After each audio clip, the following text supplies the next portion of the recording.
이 모든 일의 시작은 평범한 어느 날 아침이었습니다. 남편이 흔적도 없이 사라진 그날부터 말이에요. 지팡이와 신발을 집에 두고 갑자기 사라져 버렸죠. 그때만 해도 저는 몰랐습니다. 이것이 가족을 파괴하는 끔찍한 음모의 시작이라는 걸요. 저는 박선희입니다. 올해 67살이죠. 남편과 함께 부산 해운대 바닷가 집에서 살고 있습니다. 남편은 젊을 때 조선소 현장에서 시작해서 해운업계에서 성공한 사업가였어요. 은퇴한 지 벌써 몇 년이 지났는데 이제는 매일 바다를 바라보며 조용히 지내고 있죠. 아침이면 항상 함께 산책을 나갔습니다. 남편은 무릎이 좀 안 좋아서 지팡이를 짚고 다녔지만 그래도 바다 냄새를 맡으며 걷는 걸 참 좋아했어요. 여보, 이 바다를 보니 마음이 얼마나 편한지 몰라. 그렇게 말하던 남편의 모습이 아직도 생생합니다. 그런데 그날 아침은 달랐어요. 평소보다 조금 늦게 일어났는데 남편이 보이지 않더라고요. 거실도 화장실도 작은 서재도 다 찾아봤지만 아무도 없었습니다. 이상했죠. 남편은 어디 나갈 때 항상 말을 했거든요. 현관으로 나가보니 더 이상한 일이 벌어져 있었습니다. 남편이 매일 사용하던 지팡이가 현관 한쪽에 기대어 있었어요. 그리고 어젯밤에 신고 있던 갈색 구두도 그대로 신발장 앞에 놓여 있더라고요. 양말까지 벗어둔 채로요. 이상하네. 남편이 맨발로 어디 갔을 리는 없는데. 저는 혼자 말을 하며 집안을 다시 한번 샅샅이 뒤졌습니다. 침실 옷장도 열어보고 화장실 구석구석도 확인해 봤어요. 혹시나 해서 아파트 복도까지 나가봤지만 아무것도 없었습니다. 가슴이 두근거리기 시작했어요. 결혼한 지 40년이 넘었는데 남편이 이렇게 말없이 사라진 적은 한 번도 없었거든요.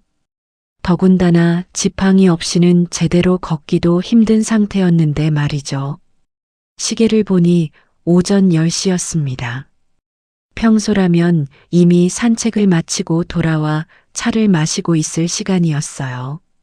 저는 휴대폰을 들고 남편에게 전화를 걸어봤습니다. 하지만 전화기 소리가 안방에서 들려왔죠. 휴대폰도 집에 두고 간 거예요. 뭔가 잘못됐어. 직감적으로 그런 생각이 들었습니다. 남편은 치매 증상 같은 건 전혀 없었어요. 오히려 저보다 기억력이 더 좋을 정도였죠. 그런 남편이 갑자기 사라질 리가 없었습니다.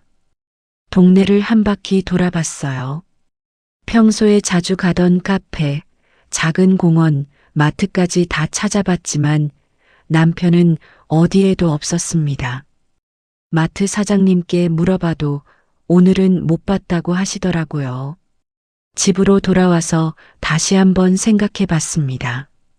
어제 밤까지만 해도 남편은 평소와 다를 게 없었어요. 저녁 먹고 뉴스 보면서 요즘 세상 참 복잡하다고 중얼거리기도 했고, 잠들기 전에는 내일 날씨가 좋으면 바다까지 걸어가자고 말하기도 했거든요. 그런 남편이 하루아침에 흔적도 없이 사라진다는 게 말이 되나요? 저는 점점 불안해지기 시작했습니다. 결국 아들 지훈이에게 전화를 걸었습니다. 지훈이는 서울에서 살고 있어요. 아버지 회사 일을 물려받아서 운영하고 있죠.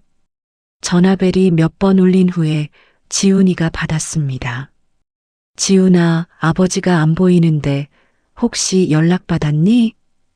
저는 다급하게 물었어요. 그런데 지훈이의 대답이 이상했습니다.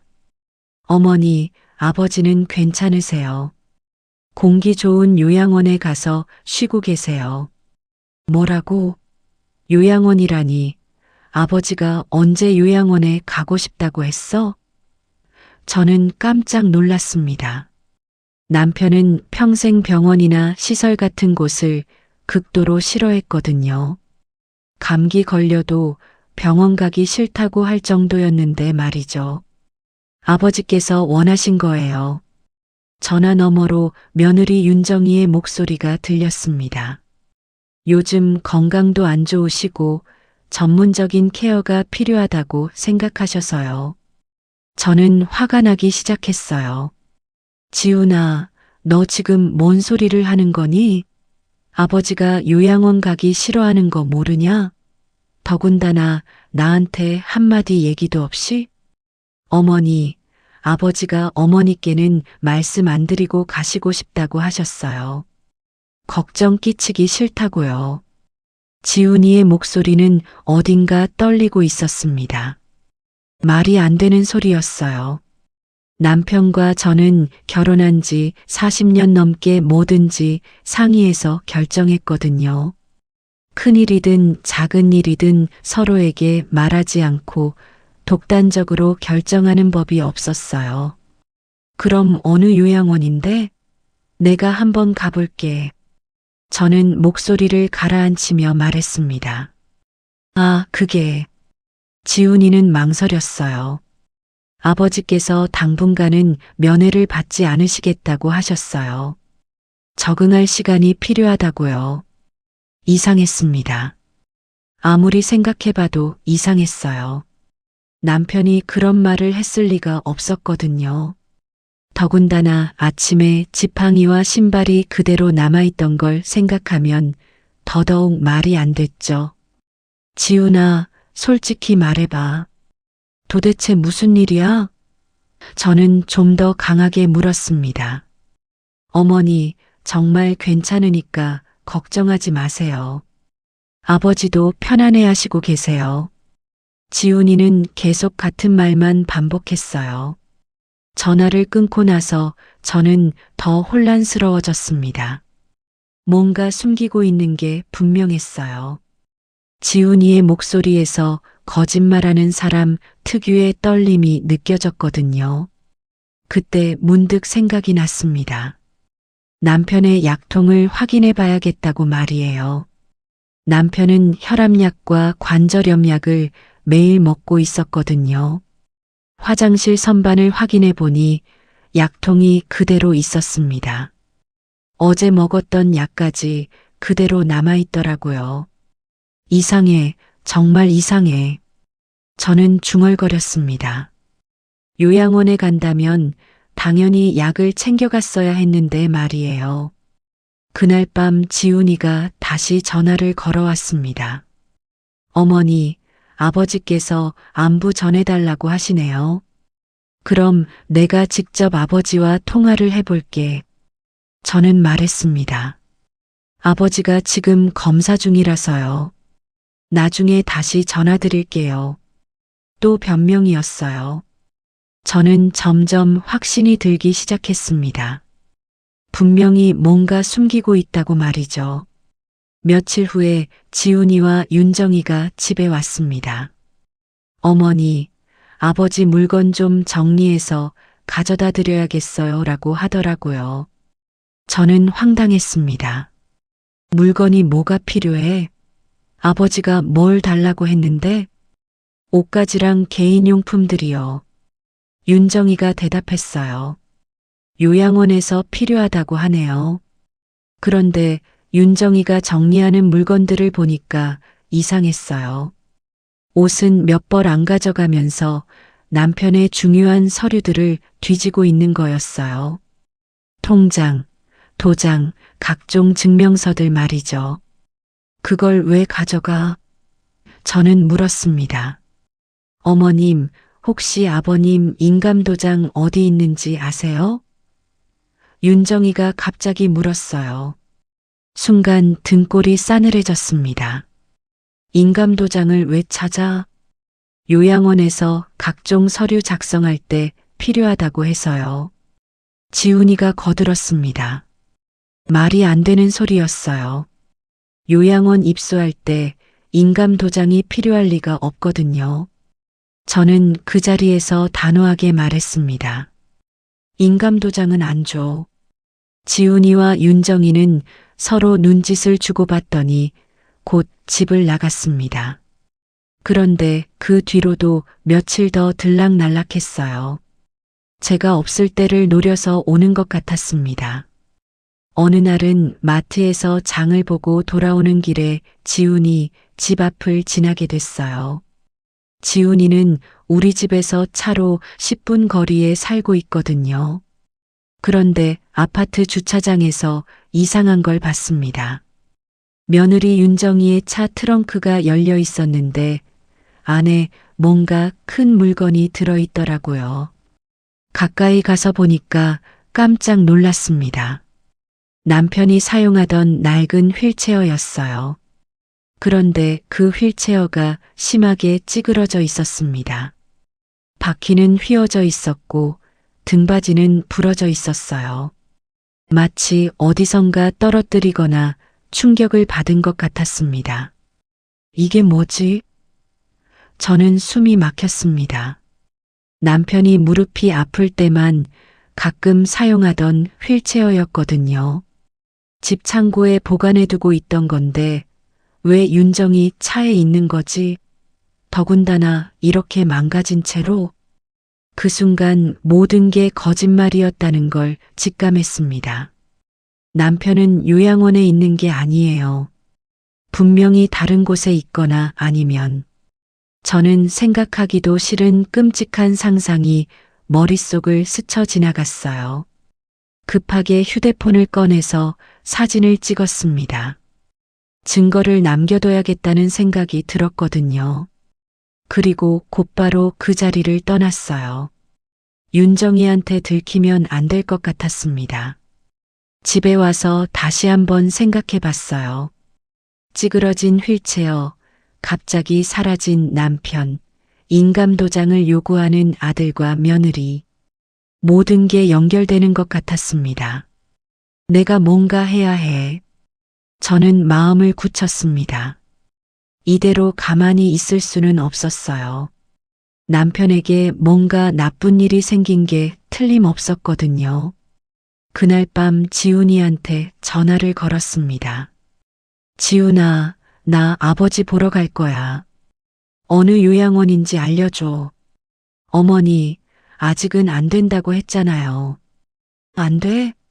왜 안 돼? 내가 남편 보러 가는데 왜 안 된다는 거야?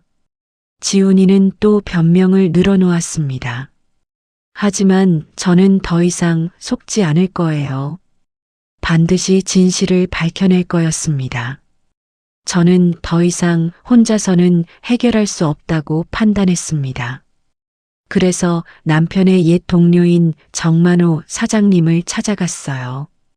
정만호 사장님은 남편과 함께 회사를 창업한 분이었거든요. 만호 씨, 큰일 났어요. 저는 사장님을 만나자마자 울음을 터뜨렸습니다. 그동안 억지로 참고 있던 감정이 한꺼번에 쏟아져 나왔어요. 정만호 사장님은 차분하게 제 이야기를 들어주셨습니다. 남편이 사라진 일부터 지훈이의 이상한 변명, 찌그러진 휠체어까지 모든 걸 다 말씀드렸어요. 이거 심상치 않네요. 사장님의 표정이 어두워졌습니다. 도연이가 그런 사람이 아닌 걸 제가 누구보다 잘 아는데 사장님은 남편과 40년 넘게 함께 일했던 분이에요. 남편의 성격을 누구보다 잘 알고 있었죠. 도연이는 어떤 일이 있어도 선희 씨한테 말하지 않고 결정하는 사람이 아닙니다. 더군다나 요양원 같은 건 죽어도 안 간다고 했던 사람인데. 그러니까요. 그래서 제가 이렇게 찾아온 거예요. 저는 눈물을 닦으며 말했습니다. 사장님은 잠시 생각하더니 말씀하셨어요. 선희 씨, 혹시 법적인 도움이 필요할지도 모르겠습니다. 제가 아는 변호사가 있는데 정말 실력 있는 분이에요. 변호사요? 저는 놀랐습니다. 변호사라는 말을 들으니 일이 얼마나 심각한지 실감이 났어요. 네, 이민석 변호사님인데 젊지만 정말 유능하세요. 특히 이런 가족 간 분쟁에 경험이 많으시고요. 사장님은 곧바로 전화를 걸어서 약속을 잡아주셨습니다. 이틀 후 저는 사장님과 함께 이민석 변호사님을 만났습니다. 민석 변호사님은 생각보다 젊었지만 눈빛이 매우 예리했어요. 제 이야기를 들으면서 중요한 부분마다 메모를 하시더라고요. 박 여사님, 이건 단순한 가족 갈등이 아닐 수 있습니다. 민석 변호사님이 심각한 표정으로 말씀하셨어요. 남편분의 안전이 최우선이고 동시에 재산 보호도 시급합니다. 재산 보호요? 네, 며느님이 인감 도장을 요구했다는 건 뭔가 서류 작업을 하려는 의도일 가능성이 높습니다. 부동산이나 금융 자산을 이전하려는 시도일 수도 있어요. 저는 소름이 돋았습니다. 설마 지훈이가 그런 짓을 할까 싶었지만 지금까지의 상황을 보면 충분히 가능한 일이었어요. 그럼 어떻게 해야 하죠? 저는 다급하게 물었습니다. 일단 남편분부터 찾아야 합니다. 제가 사설 탐정과 연결해서 아드님의 동선을 추적해 보겠습니다. 민석 변호사님은 단호하게 말씀하셨어요. 그리고 혹시 모르니 재산에 대한 처분금지 가처분도 신청하는 게 좋을 것 같습니다. 정말 든든한 분이었어요. 저 혼자서는 뭘 어떻게 해야 할지 몰랐는데 민석 변호사님이 차근차근 방법을 제시해 주시니까 희망이 보였습니다. 선희 씨, 걱정하지 마세요. 우리가 도연이를 반드시 찾을 거예요. 정만호 사장님도 제 어깨를 다독여 주셨어요.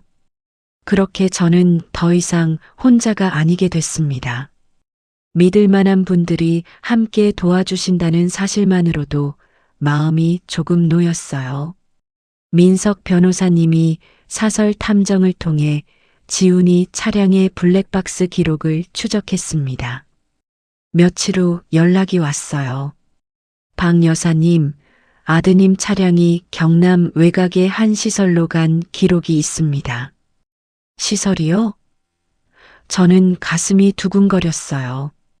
청운의 집이라는 곳인데 정식 허가를 받지 않은 요양원 같습니다. 문제가 많은 곳으로 알려져 있어요.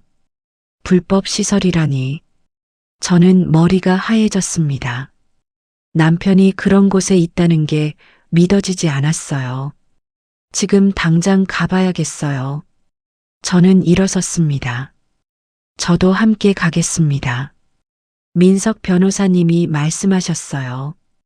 경찰에도 신고해서 함께 가는 게 좋을 것 같습니다. 정만호 사장님도 함께 가기로 했어요.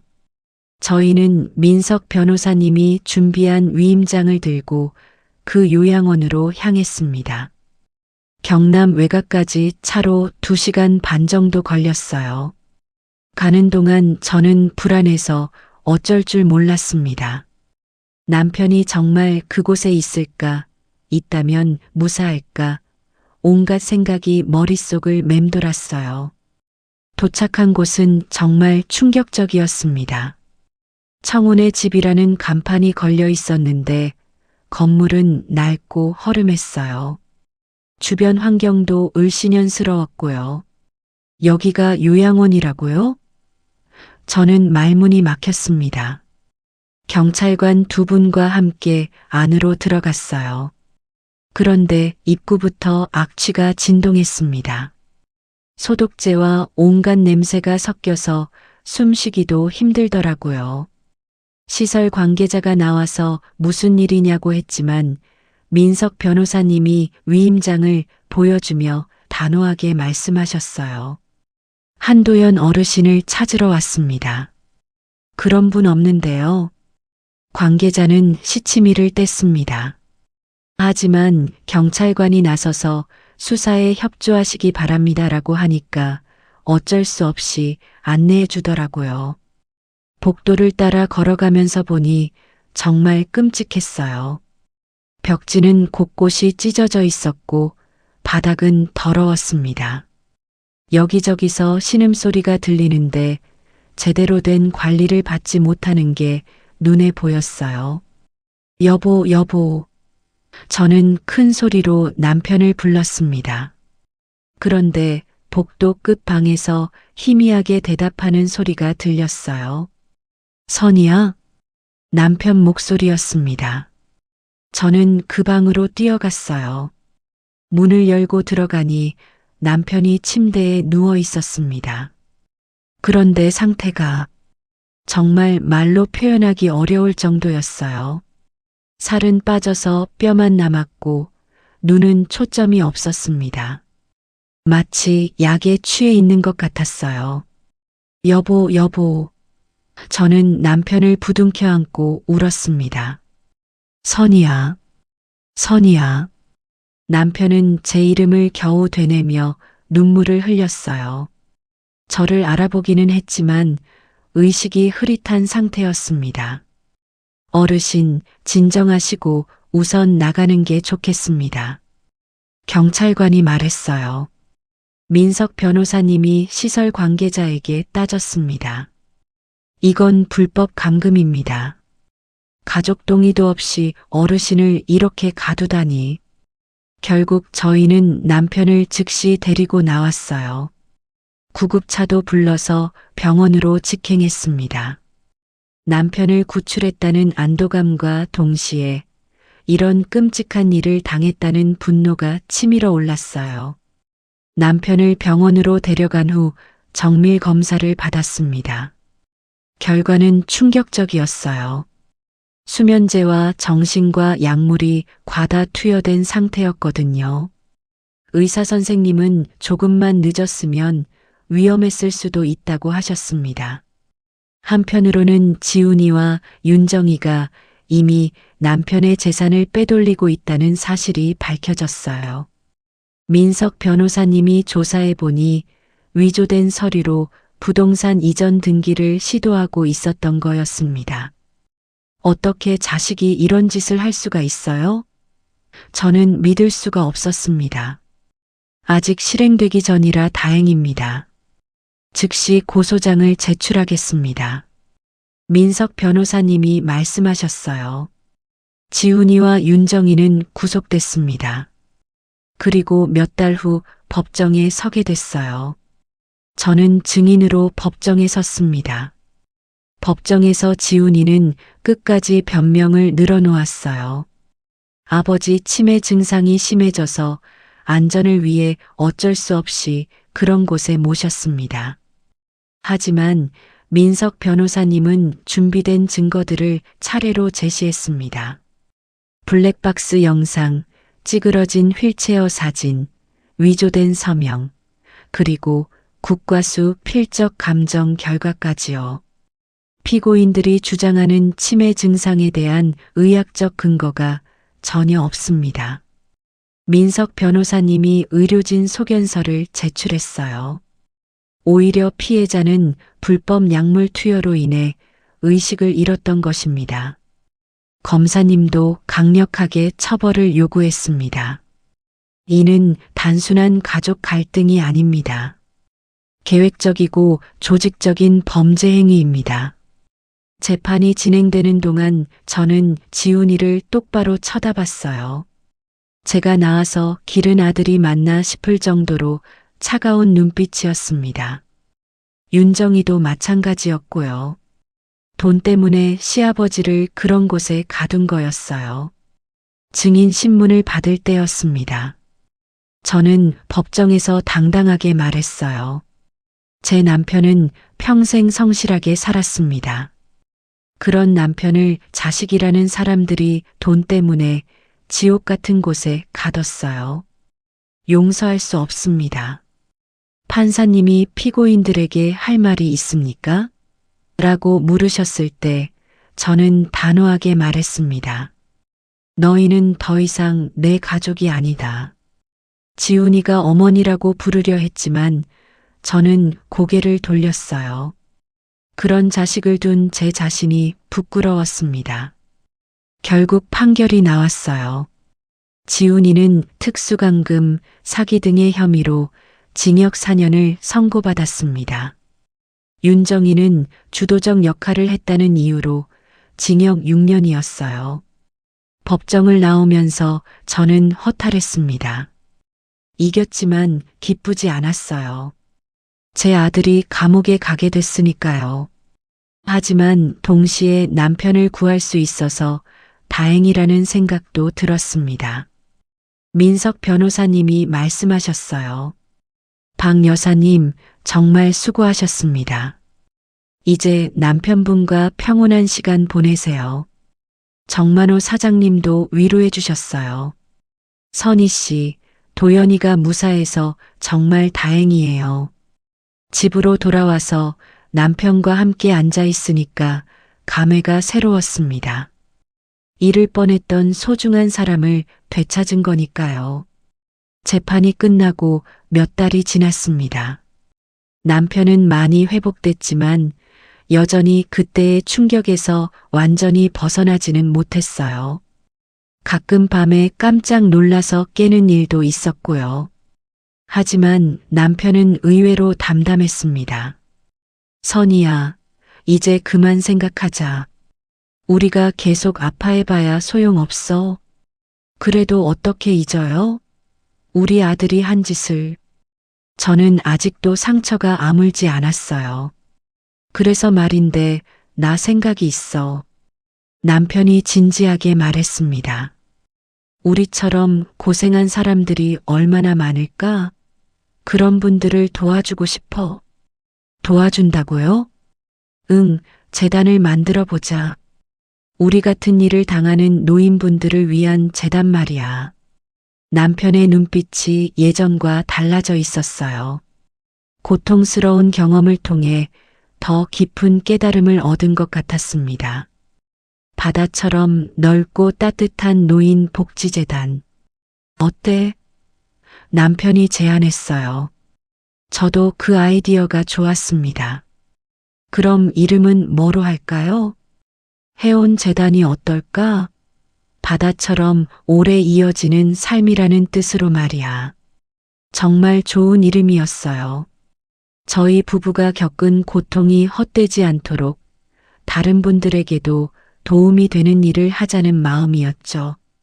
몇 달 동안 준비 작업을 했습니다. 민석 변호사님도 적극 도와주셨고 정만호 사장님도 후원을 약속해 주셨어요. 선희 씨, 정말 의미 있는 일이네요.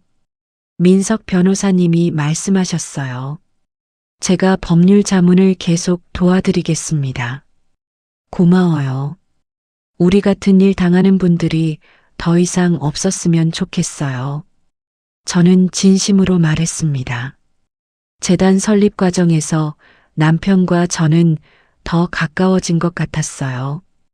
힘든 시간을 함께 겪으면서 서로를 더 깊이 이해하게 됐거든요. 여보, 우리가 이렇게 될 줄 누가 알았겠어? 남편이 웃으며 말했어요. 그러게요. 그래도 이제는 희망이 보여요. 저도 웃었습니다. 준비가 다 끝나고 해온 재단이 정식으로 출범했습니다. 작은 사무실이었지만 저희에게는 새로운 시작의 의미였어요. 첫 번째 업무는 노인 학대 신고센터 운영이었습니다. 두 번째는 법률 상담 서비스, 세 번째는 긴급 보호 서비스였고요. 이제 우리도 누군가에게 도움이 되는 사람이 됐네. 남편이 뿌듯하게 말했어요. 정말 그랬습니다. 피해자에서 이제는 다른 분들을 돕는 사람이 된 거죠. 해온 재단이 설립되고 한 달 후 첫 번째 의뢰인이 찾아왔습니다. 최말분이라는 75살 할머니였어요. 도와주세요.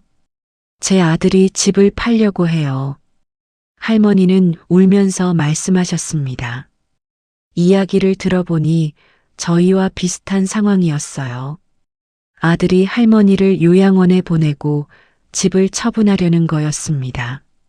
할머니는 혼자 살고 계셨는데 갑자기 아들이 나타나서 치매가 왔으니 시설에 가야 한다고 우기는 거였어요.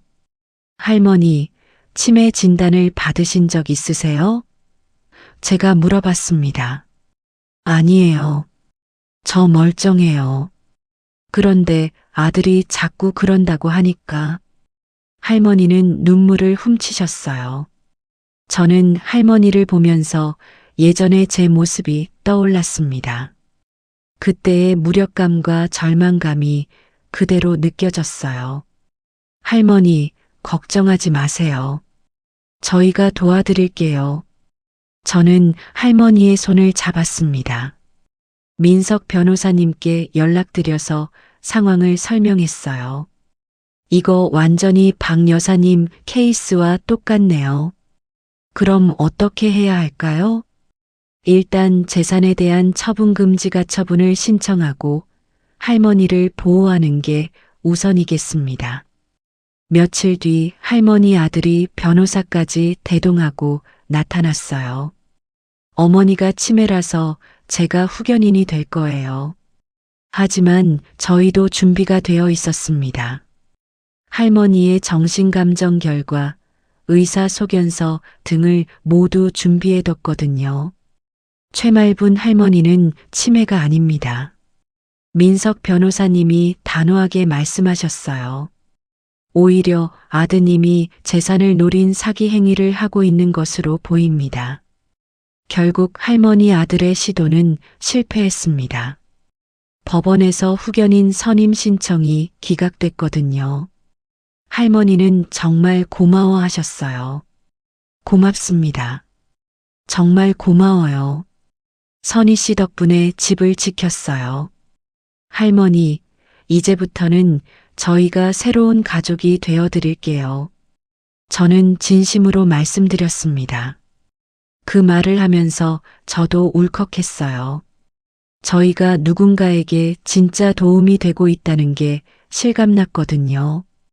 할머니 사건이 해결되고 나서 남편과 함께 바닷가를 산책했습니다.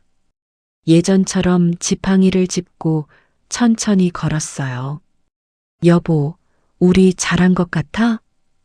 남편이 물었습니다. 그럼요. 정말 잘한 일이에요. 저는 확신했습니다. 창가에 앉아서 노을을 바라보니까 마음이 평온해졌어요. 가장 큰 폭풍을 견뎌낸 후에 찾아온 평화였습니다. 이제 우리는 더 이상 피해자가 아니에요. 저는 남편의 손을 잡았습니다. 맞아. 이제는 다른 사람들을 구하는 희망의 등불이 된 거지. 남편도 제 손을 꼭 잡았어요. 바다에서 불어오는 바람이 따뜻했습니다. 앞으로도 저희 같은 일을 당하는 분들이 있겠지만 그분들에게는 저희가 있다는 걸 알려드리고 싶었어요. 해온 재단의 전화벨이 또 울렸습니다. 누군가 또 도움을 요청하고 있는 거겠죠. 저는 기꺼이 그 전화를 받을 준비가 되어 있었습니다. 저희의 고통스러운 경험이 이제는 다른 분들에게 희망이 되고 있다는 사실. 그것만으로도 지난 모든 아픔이 의미 있게 느껴졌어요. 오늘도 황금들녘과 함께 해주셔서 감사합니다. 이 이야기가 여러분 마음에 작은 울림이 되었다면 좋아요와 구독 그리고 알림 설정 부탁드립니다. 잊지 못할 순간, 마음에 남는 말, 누군가와 나누고 싶은 경험이 있다면 댓글에 이야기를 들려주세요. 더 따뜻한 황금빛 이야기로 다시 찾아뵐게요. 건강한 하루 보내세요.